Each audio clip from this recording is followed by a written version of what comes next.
Hey guys and gals, I am I'm showing you a sort of the final assembly of the lower half of the disaster structure.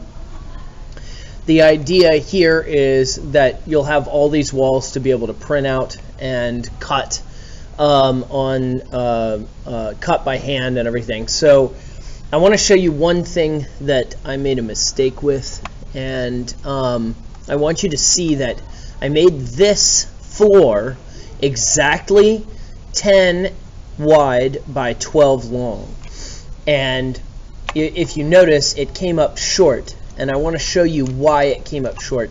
And I'm going to give you a hint. The distance between here and here is 4 inches, and the distance between here and here is 4 inches.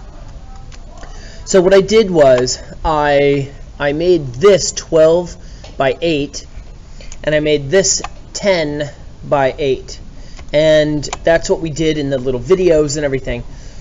So obviously what happened was, when this has a thickness of 4 inches, even though that this is 12 and this is 10, you're adding another 4 inches here and another 4 inches here. So my structure is actually 10 feet 8 inches instead of 10 feet. So I kind of did this sort of on purpose, so you would be at a point that you could make a decision. When you cut it out, it doesn't matter. This is going to be a scale of 3/4 inch equals 1 foot, so this is going to be like less than half of an inch. And overall, that's not really going to matter for what you're doing for your building, but you need to make a decision.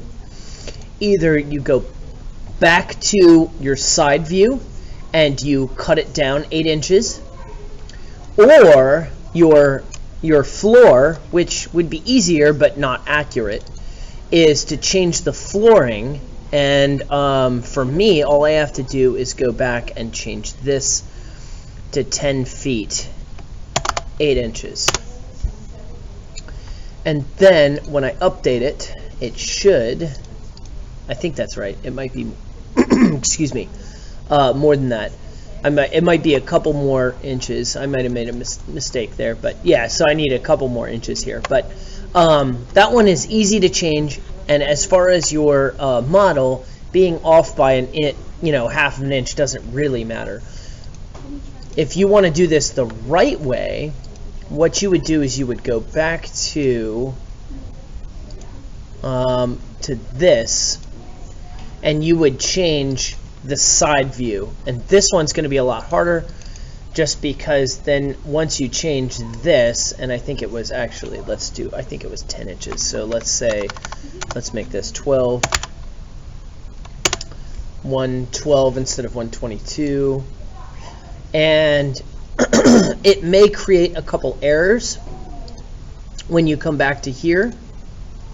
So you'll have to fix this. You'll have to fix this wall too, if you see.